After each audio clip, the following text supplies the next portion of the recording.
Taluliit alustab podcasti seeriatega Moodne talu.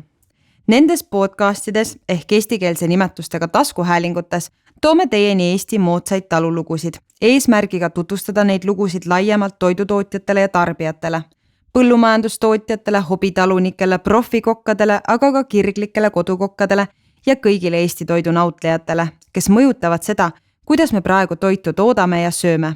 Moodsad talu podcastidest toome teieni inspireerivad lood Eesti taludest. Podcastis räägime, et piim ei ole vaid piim ja õun vaid õun, vaid et puhta toidu tootmine on ka poliitiline ja sügavalt isiklik avaldus selle kohta, kes me tahame olla ja millises maailmas loodame elada. Moodsad talulood toob teieni Eestimaa Talupidajate Keskliit koostöös Maaeluministeeriumiga. Me oleme alustanud oma teise podcasti salvestamisega, mille nimi on Moodne talu. Moodne talu sellepärast, et Eesti talud on muutunud ajas väga moodsaks ja me oleme täna ühes moodsas talus Jõgevamaal. Me oleme täna külas meemeistritel Kristil ja Raulil. Tere! Tere! Miks me täna siin oleme? Miks teie siin olete? Te olete noored inimesed. Ma saan aru, et see ei ole olnud teil selline traditsiooniline pereettevõte, vaid te olete siia alles sattunud. No ma võin siis natuke algust rääkida või tegelikkuses Raul ostis selle krundi ja siis see on 2010. aastast siis meie pere käes ja ostis selle krundi, ütles, et rohkem midagi muud müügil ei olnud. Et see oli ainus krunt, mis vallas saada oli. Ja siis see oli tegelikkuses siis nagu küla prügimäeks muutunud, sest siin krundi peal asus varemed, vana Meieri varemed, mis olid ära põlenud ja küla siis oli, või inimesed olid toonud siia veel nagu natuke sodi juurde.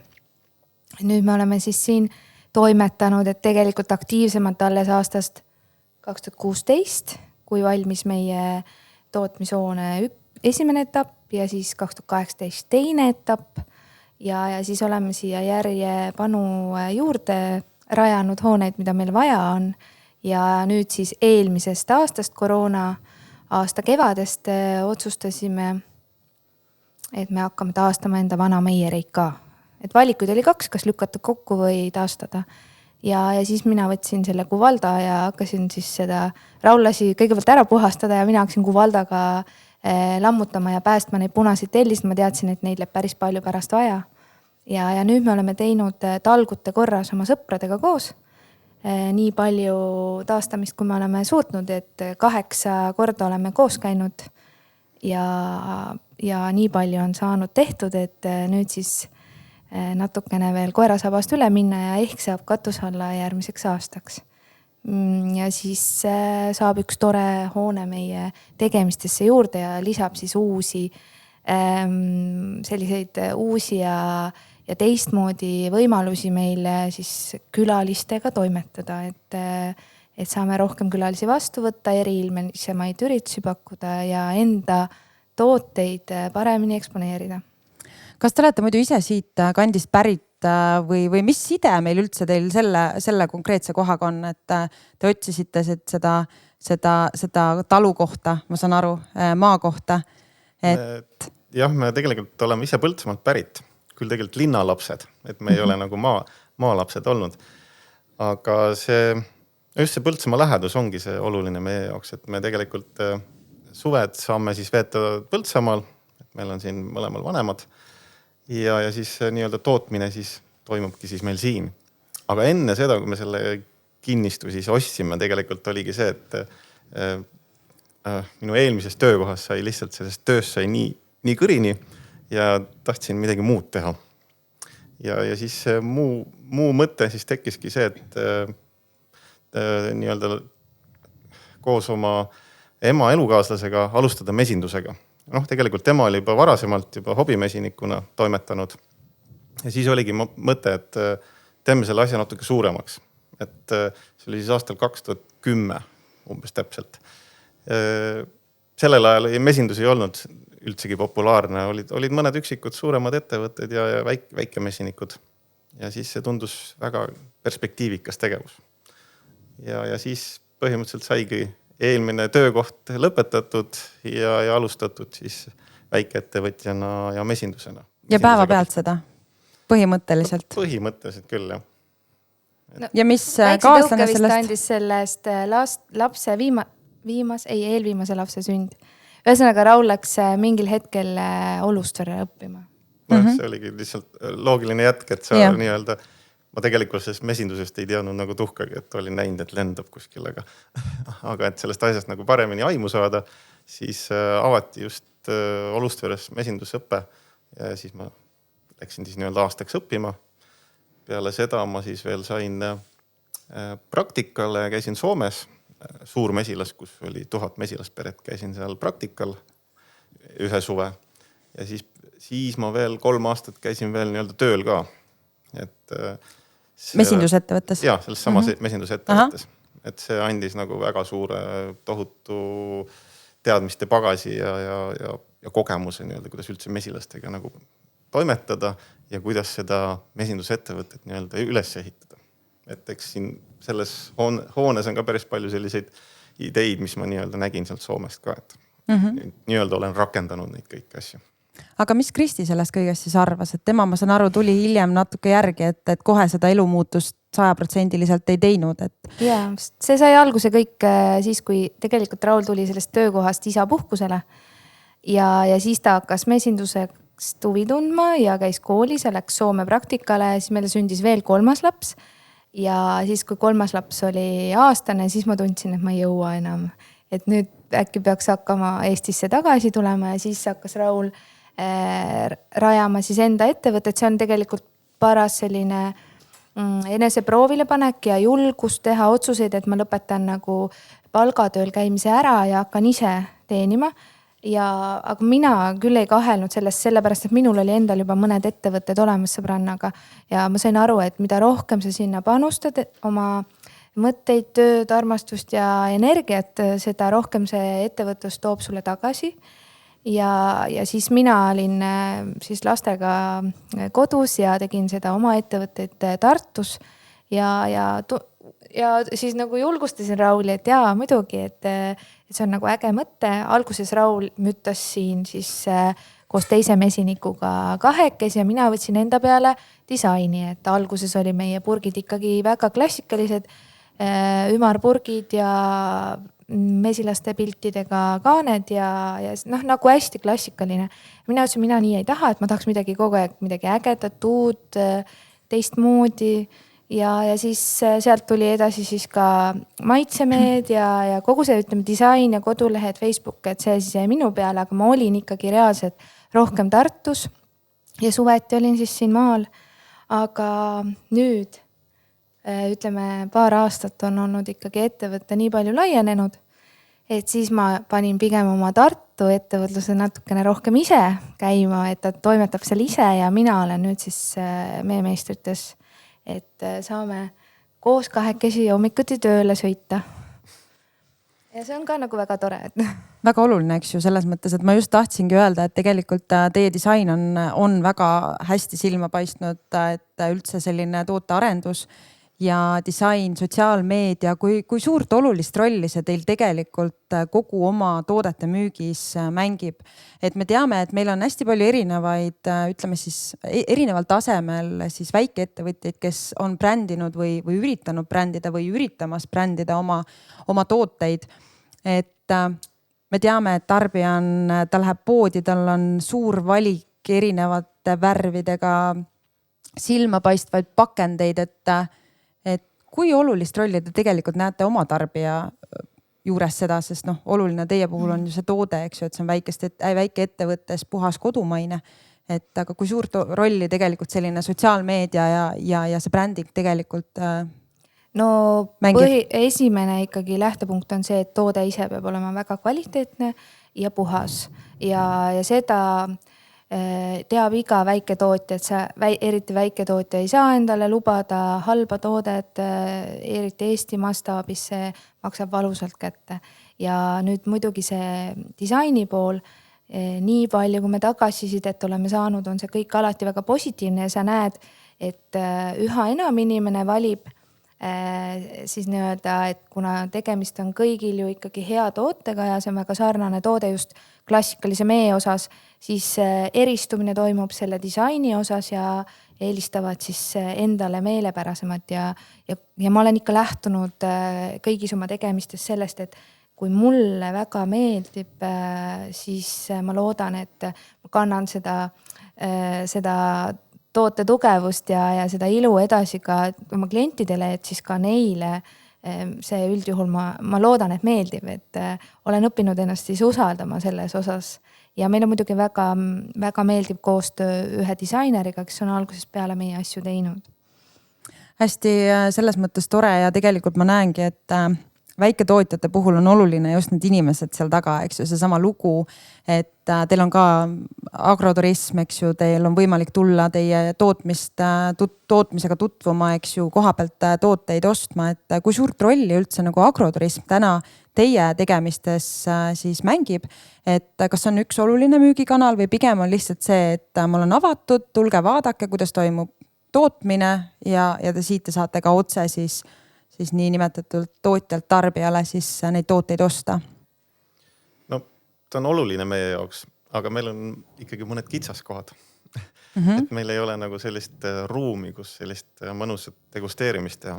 Et me praegu oleme nii-öelda ära lahendanud siin omal koridoris, aga meie unistustes on ikkagi seesama vana maja, kus me saaksime ta katuse alla ja sinna teha selline nii-öelda just rohkem see turismile suunatud selline pood ja degusteerimisruum. Et äkki mõne aasta pärast juba õnnestub nagu see nii-öelda see agroturism natukene suuremaks paisutada. Ja selles mõttes me oleme teinud seda, meil on käinud gruppe ja kõigil on väga meeldinud. Meile ise oleme ka väga rahul sellega. Aga see eeldab seda, et mina nagu perenaisena pean selle ruumi seadma selleks ürituseks ülesse ja pärast tootmiseks tagasi ta kohandama, et lihtsalt ma unistan sellest, et ma keeran võtmega ukse lahti ja seal ongi minu tooted kõik juba valmis. Ja täpselt niimoodi tootavad kõiki külalisi. Et see uus maja annab meile selleks palju võimalusi ja sõprade abiga, keda meil on hästi palju, sest me oleme seotud mitme kollektiiviga veel ka oma hobidega, et siis meil on seal suur tugi ja toetus ja tegijad koos, et alles hiljuti käisid meie sõbrad puhkpilliorkestrist 30 inimest tegemas seda müüri. Me nimetame seda teraapiaks, et nad käivad siin maal teraapiat ammutama või nagu teraapia kaudu ennast maandamas ja põhiline on ju mötsimine ainult, et võtad seda segu ja loobid seina ja mõtled häid mõtteid ja meie roll on siis hästi toita neid ja midagi magusat anda ja teadagi mett muidugi. Mett. Küsimus ongi alati see, et inimestel võib olla nagu see tunnetus, et ma lähen maale, siis on 24/7 on seal kogu aeg ainult tööd. Hobideks jääb siis aega. Et kas siin ongi tegelikult ka see tasakaalu leidmine nagu olles ettevõtja, et sul on ettevõte, eks ju, sul on sinu enda siis ütleme siis eraelu, su pere ja su hobid. Et kui oluline roll see on ja ma panin tähele siin puhkpilliorkester, et mis lugu sellega on? No me oleme juba vist pool elu mänginud Tartu Ülikooli orkestris popsid. Et mina siis trumme ja Kristi siis klarnetit. Et hetkel vist oleme juba seal suht seeniori staatuses juba. Et ülikoolid on ammu lõpetatud. Aga eks pigem ongi see, et me oleme aja jooksul nii-öelda oma neid töövõtteid ja tegemisi niimoodi osanud planeerida. Et meil, minul nii-öelda selle mesindamise poolelt on suvi nagu päris kiire. Aga ma olen nagu oma töövõtted ja tehnilised asjad niimoodi sättinud, et ma suudan seda asja nagu teha kiiremini.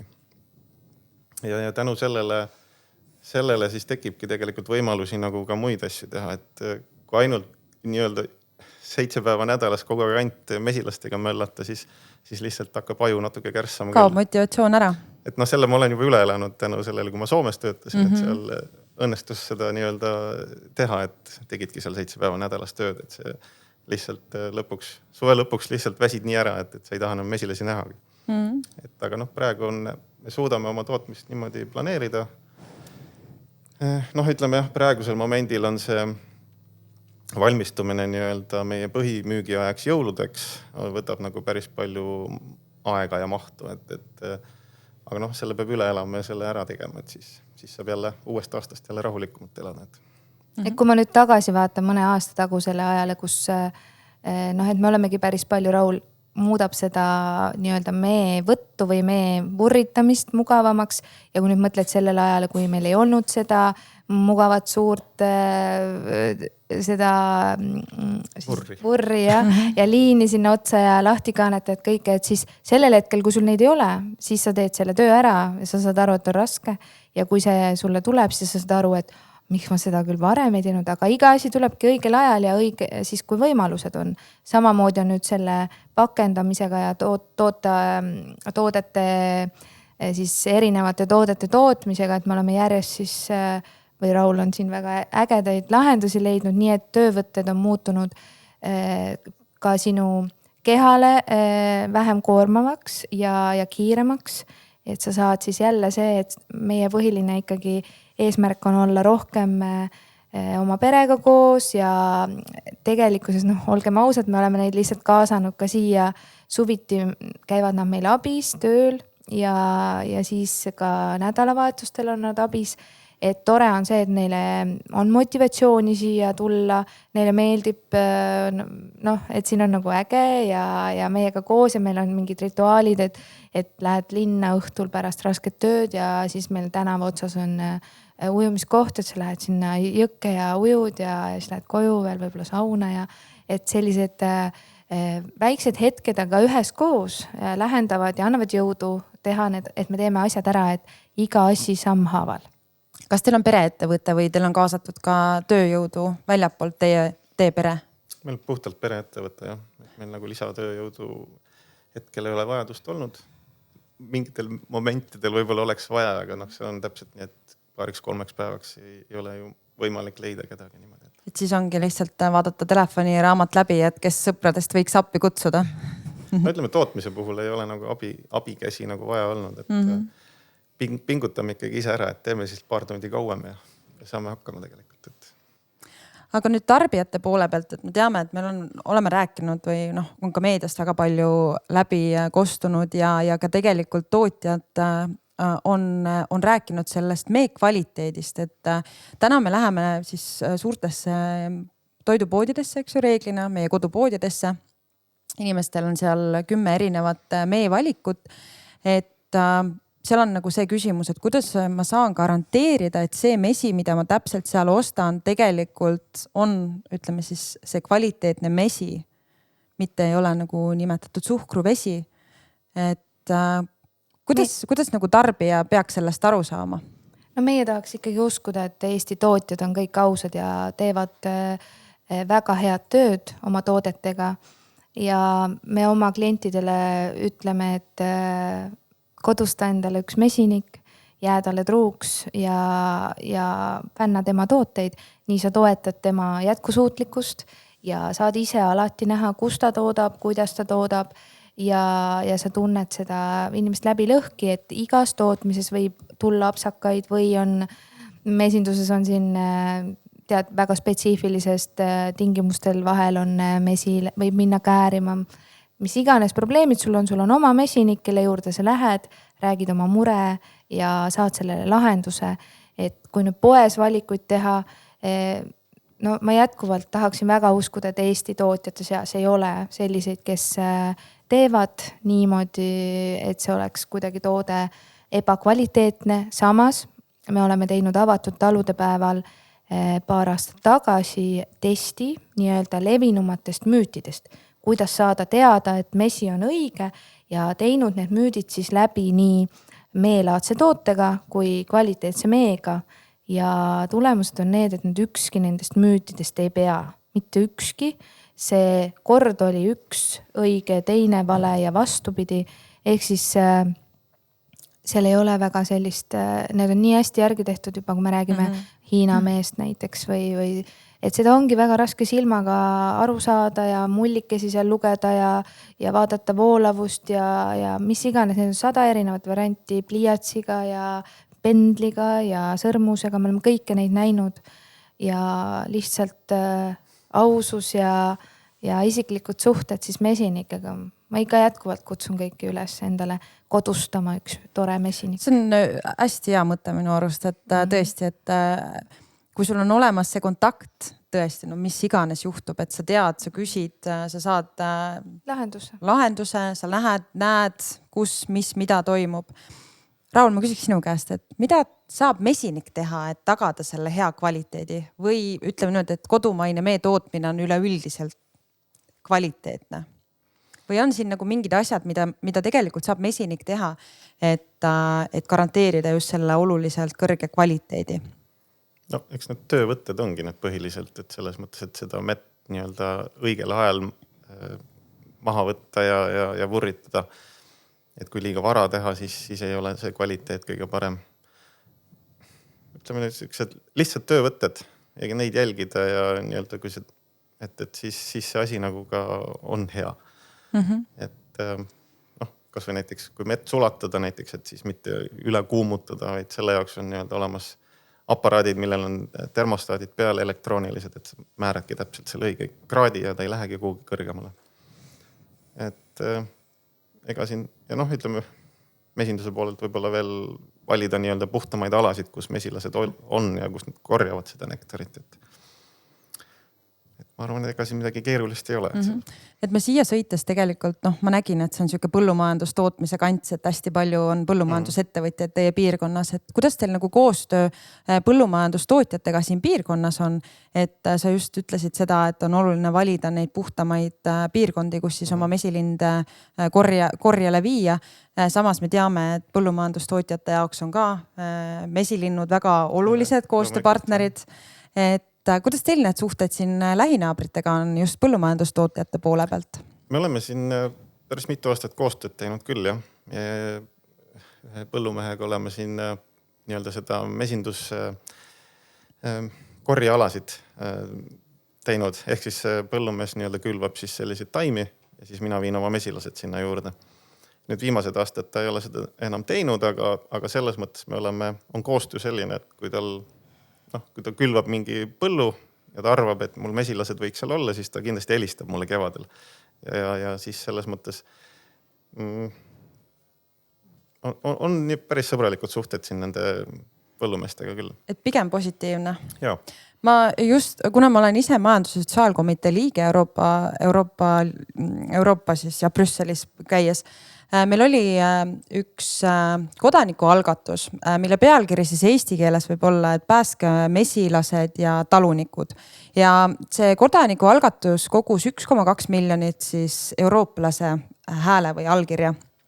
Ja nendel on 3 nõudmist. Et seal oli üks nõudmine oli siis see, et aastaks 2030 vähendatakse sünteetiliste pestitsiidide kasutamist Euroopa Liidu põllumajanduses järk-järgult 80%.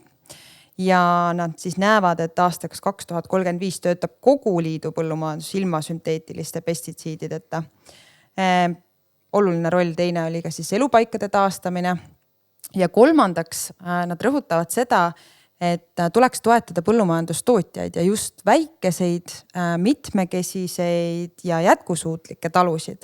Ja siis laiendama mahepõllumajandust ja panustama siis teadusuuringutesse, mis puudutab siis GMO vaba ja siis pestitsiidide vaba põllumajandust. Et kui olulised üldse nagu sellised algatused teie jaoks on, et me teame, et meil on ka olnud meedias väga suuri selliseid jutte või ütleme lugusid siis nendest olukordadest, kus on mesilased lihtsalt ära surnud, hukkunud, eks ju, süüdistades siis suuri põllumajandustootjaid, et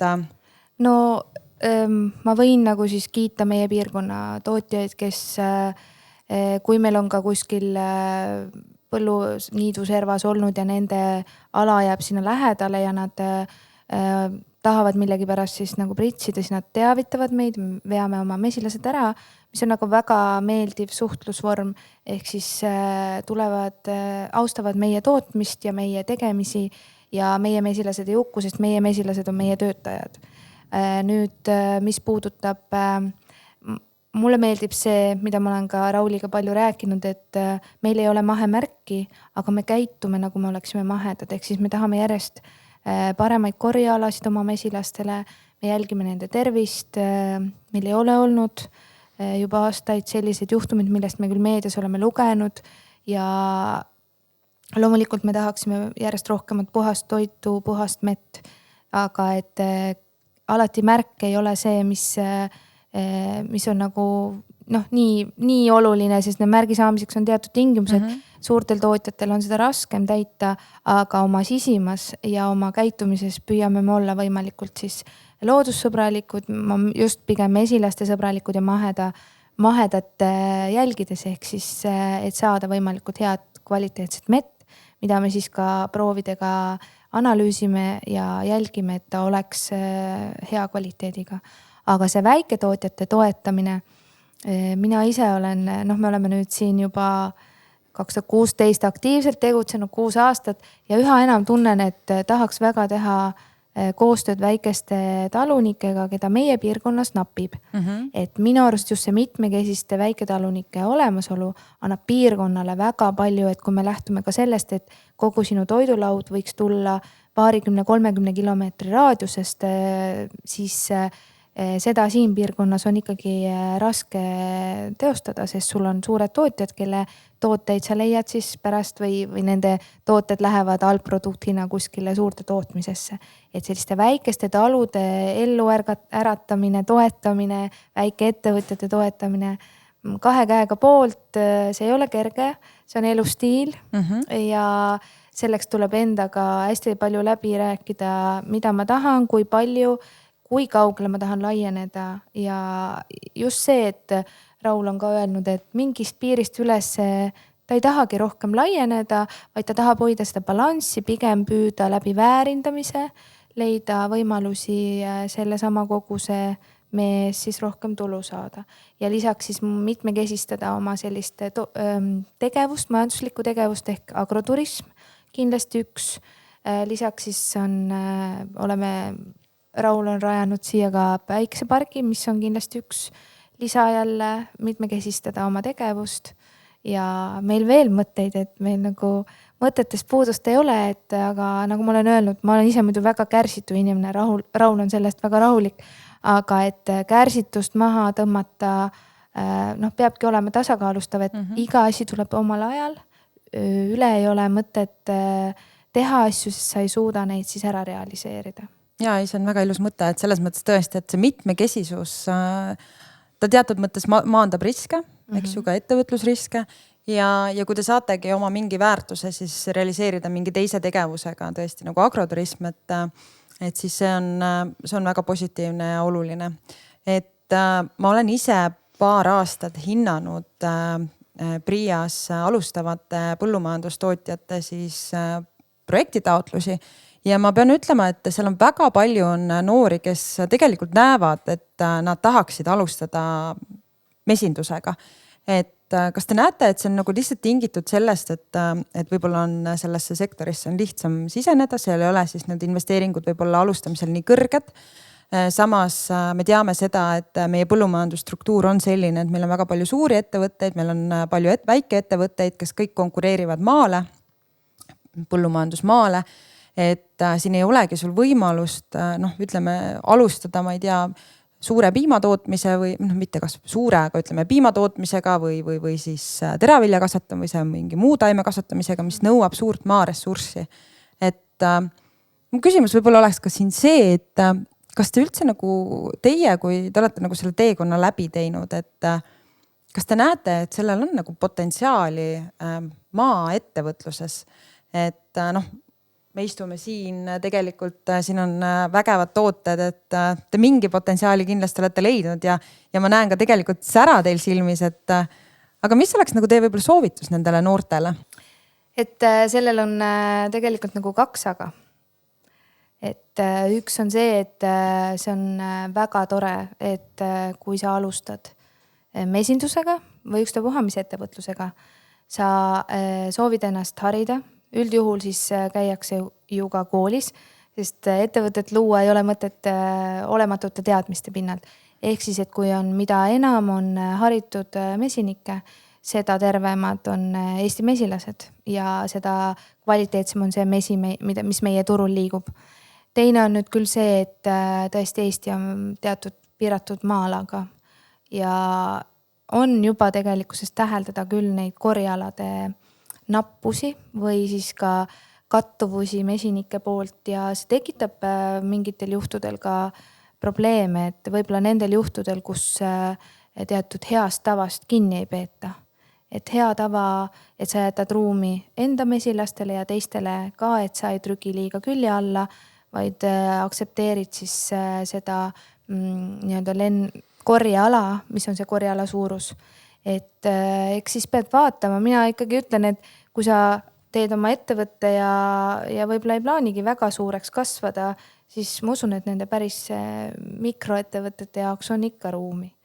Et kui palju sa nüüd mõtled nagu toota ja turustada, pead selle turu muidugi üle vaatama, et turul on päris palju tootjaid igas segmendis ja see üha raskem on jõuda siis sinna mis iganes sa eesmärgiks võtad. Et tavatarbijatel, meil on ju ka väga tihti, et oled laadal ja inimene tuleb, ütleb, aga minul on juba enda mesinik olemas. Mina ütlen jällegi, see on kõige parem variant, kui sul on oma kodustatud mesinik olemas, aga turule tulles väga raske siis võita, millega siis võidad hea meega. Kõik ütlevad, et on väga hea mesi. Erinevad maitsemeed, mis on meil üks tooteharu. See on kindlasti üks selline, seal kindlasti on väga oluline disain ja turundus. Et see on selline hooajaline tihti kingituste, firmade tooted, jõulutooted ja nii edasi. Et kui sa need kõik asjad oled endal läbi mõelnud ja ka riskid maandanud, muidugi riske peab siis ka adekvaatselt hindama ja turuanalüüsi ära tegema, siis loomulikult võib-olla mõni soovib otse ainult ekspordiga tegeleda, et on mõnes teises valdkonnas juba ekspordikogemus olemas, et siis ma usun, et see Eestis lihtsalt tootmine ja Eestis korjamine, et see sõltub siis muidugi jälle sellest, kas sul on piisavalt korjealasid. Korjealadest rääkides, et kas me saame midagi teha, et neid korjealasid tuleks juurde? Et selles mõttes, et meil on ju seda maaressurssi peaks olema, et me teame ka tegelikult ju üldse maailmas, mis toimub mesindusega, et see on ikkagist selline vägagi nagu problemaatiline ja üha rohkem pööratakse tähelepanu just mesilindudele. Et meil on tegelikult olemas ju kogu see, ütleme täna veel suhteliselt vähe või puhas loodus, kus võiks olla need korjealade alasid piisavalt, et just laiendada seda mesindussektorit. Ja võib-olla siit ka nagu rääkidagi sellest samast ekspordist, eks ju, ekspordivõimekuse loomine, et jah, me võib-olla niimoodi väikeste tegijatena seda teha ei saa, aga miks mitte luua üks suur ühistu, kes hakkaks siis ühiselt siis mett eksportima ühe mingisuguse konkreetse brändi alt. Neid ühistuid on loodud ka, aga eks siin jälle jõuame jälle sinna, et iga eestlane nagu tahaks ikka ise müüa ja teha, et sellist ühistegevust mesinduses hetkel ei ole küll kohanud, et oleks. No just sellist ekspordi mõttes. Aga ma küsin vahele, et kas siin on see teema, et eestlane kaotab nagu siis kardab kaotada oma nägu selles siis, et siis ma olen osa mingist suurest. Suur kompott. Aga meie küsimus ongi, et kas seda peab kaotama, et meil on ju võimalik teha seda nii ja naa, eks ju, et üks osa tootmisest ühiselt siis eksportida ja teine siis brändida siis selline.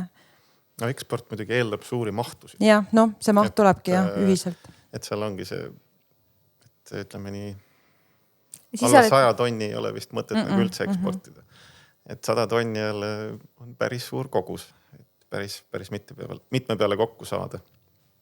Et meie toodang on seal, sõltub aastast kuskil 10-15 tonni. Et tahaks nagu ise ka müüa oma toodet või oma tooteid. Et siis tegelikult on keeruline. Et siis on nagu see, et siis kas siis jälle laiendada ja siis kaotada nii-öelda oma sellist koduklienti ja oma vaba aeg ja teha see nagu suureks tootmiseks ja tööks. Või võtta inimesi tööle juurde. See eeldab kindlasti jälle nii-öelda suuremaid kulusid jälle. Et me hetkel, ma arvan, me oleme sellise tasakaalu leidnud, et kulud ja tulud on nagu sellised, nagu me hetkel soovime. Muidugi tulud võiks alati suurem olla. Aga ütleme, kulude poole me oleme nagu selliseks nii minimaalseks saanud kui võimalik. Aga täna te ei ekspordi üldse või mingises väikses koguses ikkagist seda teete? Väga. See aasta ei ole jah. Meil oli üks Läti klient, kes ostis, aga see on kuidagi ära. Koroonaga kadus ära. No jah, eks see. Paratamatult, et põhimõtteliselt ei ole jah. aga me praegu hetkel suudame oma toodangut Eestis nii hästi turustada, et meil nagu hetkel nagu ei näegi seda mahtu, et nagu minna kuskile kaugemale.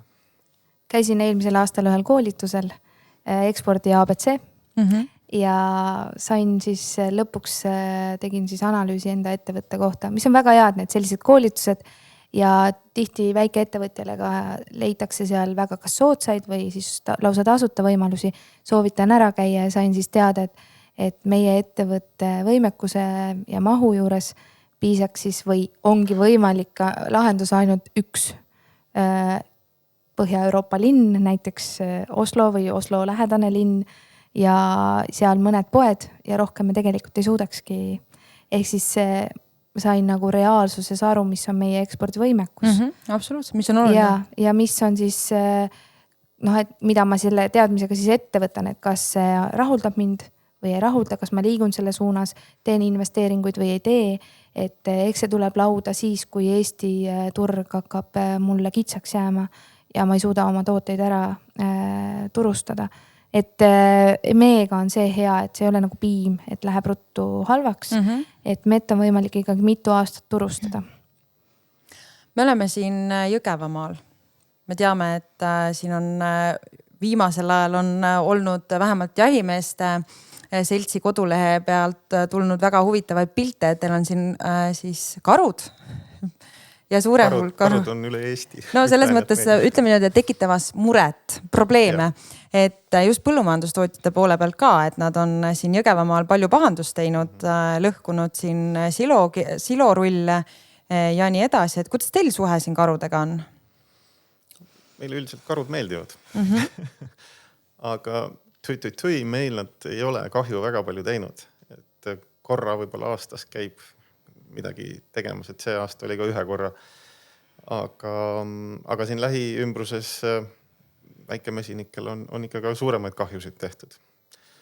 Et eks seal ongi need kohad, kus meil sellised rabaäärsed kohad, kus nii-öelda karud julgelt ringi jalutavad, seal me kasutame ikkagi selliseid elektrikarjuseid.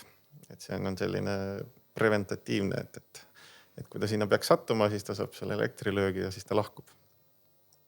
Et selles mõttes on meil hästi läinud. Ise ei karda minna sinna äärde oma mesilindude juurde, kui nendega toimetama, et karu kuskil on. Ega karud ei ole siis sellised, et nad tulevad sinna ja seisavad seal. Et karu ikka samas, kui ta midagi krabiseb, ta ikkagi läheb minema. No loodame. Nii julge loom ka ei ole. Aga jällegi on nagu väga hea koostöö jahimeestega, et ma tean, et mesinikud panid ühe siis rabaäärse koha püsti ja jahimees helistas, et oi, panite täpselt karu tee peale ja siis natukese aja pärast karu käis, tõmbas käpaga paar taru sealt välja ja siis mesinikud said aru, et liiga lähedale panid.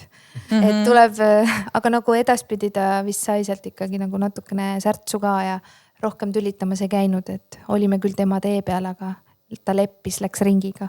Et siin ongi tegelikult meie kogu sellest vestlusest on ka nagu ikkagist kõlanud läbi see inimsuhted ja ütleme siis koostöö, et ja ka tegelikult ju, kui me räägime suhe oma siis kliendiga, et tegelikult see on hästi oluline, et meil tekiks selline personaalne kontakt selle kliendiga, et see on nagu positiivne, ma just mõtlen nagu väiketootja poole pealt, et kas see vahest on nagu selline ka, et neid kontakte on nagu keeruline luua või on need kliendid nagu leidnud teid üles just teie sellise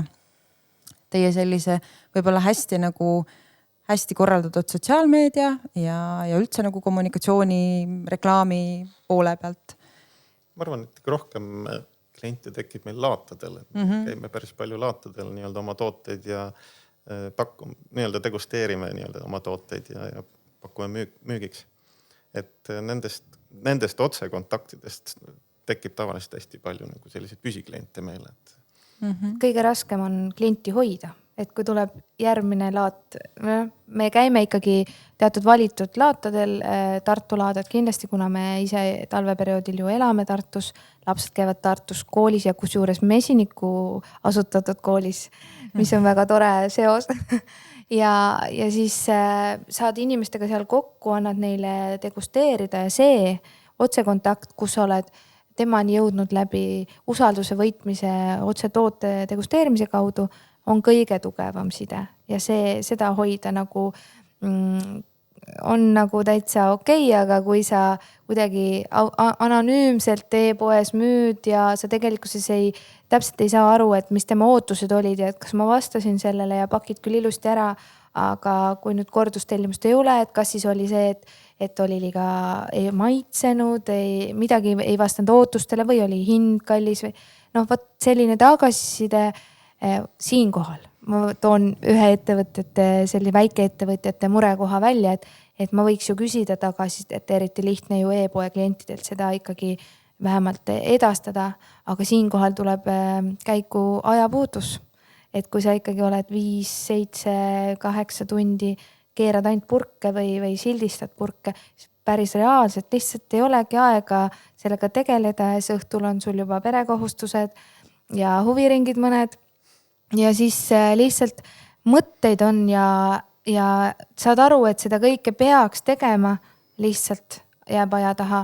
Ja lihtsalt sellel hetkel klientidel ka, kui me saame kokku jälle, näiteks avatud talude üritus on väga tore selline kokkusaamiskoht, siis alati ütlen neile, et tulge lihtsalt külla, et purgi keeramise tagant ma saan sinuga ikka juttu ajada ja et astuge läbi, et kui buss on maja ees, siis me oleme alati kohal ja uksed on lahti, et niimoodi ma arvan, kõik väiketootjad töötavad, et kui talus on keegi auto õue peal, siis astu aga sisse. Ja mine räägi oma jutt ja räägi toredaid jutte ja toredaid emotsioone ja viimasel ajal me saame kogu aeg toredaid emotsioone meie uue toote osas, mis tõesti tekitab selliseid vahvaid lugusid ja seda on nii tore kuulata. Mis toode see on? See on duosari nii-öelda, kus me panime purki 2 erinevat mett, ehk siis nagu tõeline meeste lemmiktoode, lähed naise juurde ja ta ei pea nagu valima, et kas sa soovid oranži, astelpaiumett või mustsõstramett. Ma tõin sulle selle kõik koos ja mis veel eriti hea, et iga maitse saab olema ainulaadne, ehk siis see naine saab iga päev sealt purgist võttes ainulaadse maitse, sest üks päev on rohkem astelpaiu, teisel päeval rohkem mustsõstart. Ma arvan, et need mehed, kes seda toodet kingivad, on nagu kõige tehtumad kliendid üldse. No lisaks sellele muidugi ka see maitsenuanss, mis seal on, mida inimesed on siis kirjeldanud, kuidas nad reageerivad, nii et see on nagu tore ja seda meile meeldib klientidega suheldes nagu saada endale tagasisidet otse. Kust teil nagu ideed üldse selle tootearenduse poole pealt tulevad, et kas siin on nagu selles mõttes, et see eeldab ka ju loomulikult palju maitsmist, et tehes seda juba päris mitu aastat, et kas nagu ühelt maalt nagu saab siiber ette ka, et kaua ma võin seda mett iga päev proovida või tegelikult on see ikkagist, see on nagu meil nagu ikkagist, me teame, me oleme kõik üles kasvanud ju iga päev põhimõtteliselt mett süües erinevas versioonis, ma ei tea, meil oli nii saia peal tee sees lihtsalt lusikaga, et see on nagu niivõrd meie identiteedi osa või nagu niivõrd suur osa meie toidulauast, et. No klassikalises mees, me rääkides saame eristada siis partiisid. Et. Jah, et millal see vurritatud on, et kas on kevadel vurritatud, suvel või suve lõpus. Et tänu sellele siis on võimalik ka tegelikult erinevaid maitseid saada. Kanarbik ja. See on ju kui klassikaline. Korjalad ka siin mängivad rolli, eks. Kindlasti, jah. Aga siis maitsemeede osas, meie põhifookus on ja jääb selleks, et me paneme purki Eestis kasvavaid marju või lisandeid, ehk siis meie metsikuid Eesti maitseid, et me ei lähe ananassi kallale, mango kallale, kui nad hakkavad kunagi Eestis kasvama, mine tea. Aga hetkel ja mõned siis on klientide tungival soovil, näiteks ingver, millega on tore lugu, et Raul üldse ingver ei meeldi, ta ei saa seda maitsta, et siis pean mina maitsma näiteks. Ja siis must küüslauga alguses meile väga endale nagu ei imponeerinud. Ja siis lõpuks me avastasime, kui hea lisand ta köögis on. Ja nüüd on nii, et meie lapsed helistavad, et vanemad seda mett ei ole, seega täna me kana endale ei tee. Et ühesõnaga see lisab kanale mingi siukse mekki, mida nad on nii harjunud saama ja nad ei tahagi muud moodi seda enam saada. Nii et ma ütlen veel kord, et meil on veel mõned marjad ja mõned lisandid jäänud, mida Eestist veel leiab. Et võibolla proovime, aga hetkel meie uus siis ampluaa on need 2 tükki kõrvuti purgis ja neid tuleb veel, et see ei ole nagu ainus, see on esimene, aga juba sellel aastal meie enda e-poest leiab 2 erinevat sorti duosarjast mett. Mis teie enda lemmikmesi on teie enda sellest kas klassikast või? Ütleme üleüldiselt. Mis nagu, mida nagu selles mõttes, mis on nagu selline Ma võin ikkagi selle, et klassikalisest meest minule meeldivad suvelõpumeed, mis on vürtsikad, sellised, võib-olla sutsu on juba kanarpikku sees ja maitsemeedest, ma niimoodi vahetan oma lemmikuid, aga viimasel ajal on hästi kauaks jäänud püsima astelpaju. Ja must küüslauk muidugi, mida ma kasutan palju erineva toidu juures, marineerimisel, salatitele, dressinguks, liha. No minu viimase ajal lemmik on kakaomesi. Kakaomesi. Jah, see maitseb nagu Nutella. Aga me lisame sinna veel kakaolaastusid, mis annab sellise eriti mõnusa sellise nagu šokolaadi, krõmpsu sisse. Tekitasite isu praegust. Pannkoogi peale pühapäeva hommikut. Aga räägime selle faili ka ära või äkki mahub veel? Fail oli see, et paar aastat tagasi me tegime ka kakaomeera. Ja ütleme nii, ma võtan selle faili enda peale, et tegime retsepti ja vaatasime väga hea Nutella retsepti järgi, panin mandlijahu, panin siis toorkakaot, laast ei pannud, aga panin natuke chillit ka, et seal oleks väitsa sellist särtsu. Ja siis tegime selle valmis ja meie lapsed siis proovisid, et see on maailma kõige halvem kakaomesi üldse, ükski laps ei taha seda süüa. No põhimõtteliselt nii läkski, et see ei meeldinud väga hästi suurtele inimestele, sest seal oli liiga vähe chillit ja lastele ei meeldinud sellepärast, et see oli jumalast mõttetu nagu mesi, et see ei olnud nagu üldse nii kakaone või ma ei teagi. Ühesõnaga. Kakao oli ka selles mõttes nii-öelda suvaline kakao. Et me nüüd oleme tegelikult, tegime nii-öelda taustatööd ja valisime nüüd õige kakao välja. Ja siis tulid lapsed, ütlesid, et nad teevad oma retsepti ja siis mina muudku segasin ja nemad muudku maitsesid ja siis ühel hetkel ütlesid, see on õige. Ja nüüd see on, nagu Raul ütles ka, see on üks tema lemmikuid ja tegelikult lastele meeletult meeldib suurtele, nii et peame selle toote loomise au oma lastele nagu andma.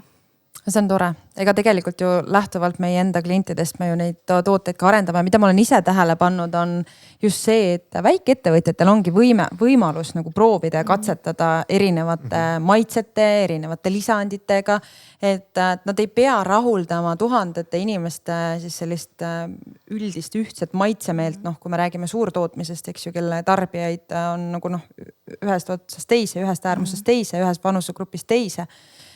Aga mis on võib-olla kõik põnevam asi, mida te siin purki meie juurde olete pannud, võib-olla mis on nagu väga nagu selline üllatuslik või mis ei ole nagu, et isegi nagu ei kujuta ette, et see võiks nagu meie purki sobida. On teil nagu selline, et ingver, kakao, eks ju, need kõik nagu kuusekasvu mahl võib-olla. Ja, ma just tahtsin sinna jõuda. Ma kodulehelt teil lugesin ja ma mõtlesin, mida te mõtlesite? See tegelikult ongi pressitud kuusekasvudest mahl välja ja see on külm kuivatatud. Ja see maitseb sellise nagu, kui me tutvustame seda välismaalastele, siis me ütleme, et põhimõtteliselt on see nagu jõulukuus purki topitud, et sa ei pea seda jõulukuus ka kodus närima, osta parem siis meie mesi ja maitseb samamoodi. Et kes pole veel jõulukuus ka maitsenud, ärge närima hakake, aga saab siis meie toodet proovida, et üsna samamoodi. Et see on nagu natuke eukalüptine, seal on nagu eterlikke õlisid tunda, sellist kuuse kasvu mekki ja kõike sellist. Väga huvitav kindlasti. Ja. Kindlasti, sest mul on oma lugu selle kuuse kasvude ja kuusevõrsetega, et ma ükskord oli Nopri tegi juustu, kus ta oli selle sinna sisse pannud ja see oli ka väga huvitav kogemus ja ma peaks ütlema, et mulle nagu väga meeldis. Et ma pole enam viimasel ajal seda toodet nagu leidnud, aga see ongi täpselt see väike tootja, eks ju, kas läheb või ei lähe, eks ju. Et sa saad vaadata, et aga see kõlab nagu väga huvitavalt ja mesi ja selline jõulune, absoluutselt. No jõulumesi ka kindlasti on. Meil on paljud inimesed küsinud, et kas te kaneelimett ei tee. Teeme, aga me teeme seda ainult jõuluajal ja me lisame sinna veel metsamarju ja see mekk on nagu imeline jõulukeeks, aga tegelikult sööd ikkagi mett ja sõltuvust tekitav, halb, väga palju tahaks kogu aeg süüa, et tore on selle tuuomeega ka üks klient ütles, et tegelikult ta peidab selle ära kodus. Lihtsalt ta juba teab, et ta peab selle pere eest ära peitma ja ma soovitasin siis kappi kuhugile taha nurka lükata, sest see ei ole piisavalt turvaline, et ta peidab selle kindla laekasse autos, sest sinna lapsed ei oska küll minna otsima. mis on väga hea nipp, et selles mõttes, aga ei saa pahaks ka panna, sest tõesti on nagu hea. Aga samas on ju mesi igati tervislikum alternatiiv kui komm, eks ju, et selles mõttes tore, et lastele meeldib ja et te olete nagu pingutanud ja tegelenud just sellega, et läbi oma laste nagu neid sobivaid tooteid tuua. Meie podcasti pealkiri on Moodne talu ja ma pean ütlema, et see on kindlasti moodne talu siin, et te ise olete nii lahedad inimesed, noored, te olete tulnud maale, leidnud selle väljundi. Samas te ei ole kaotanud sidet selle linnaga, mis on ka ju võimalus, et see on täiesti okei on täna ollagi see, et mul on oma maaettevõte, aga ma tahan seda vaheldust, et see, mida see linn mulle pakub. Et see on ka võimalus, see ongi elustiil. Et suur aitäh teile, et te olite valmis meiega rääkima sellest tänases podcastis, oli kindlasti põnev. Aitäh kuulajatele. Me täname veel Maaeluministeeriumi, kes on aidanud meil selle podcasti ellu kutsuda ja järgmises korras räägime juba järgmistel teemadel. Aitäh teile. Palun. Aitäh.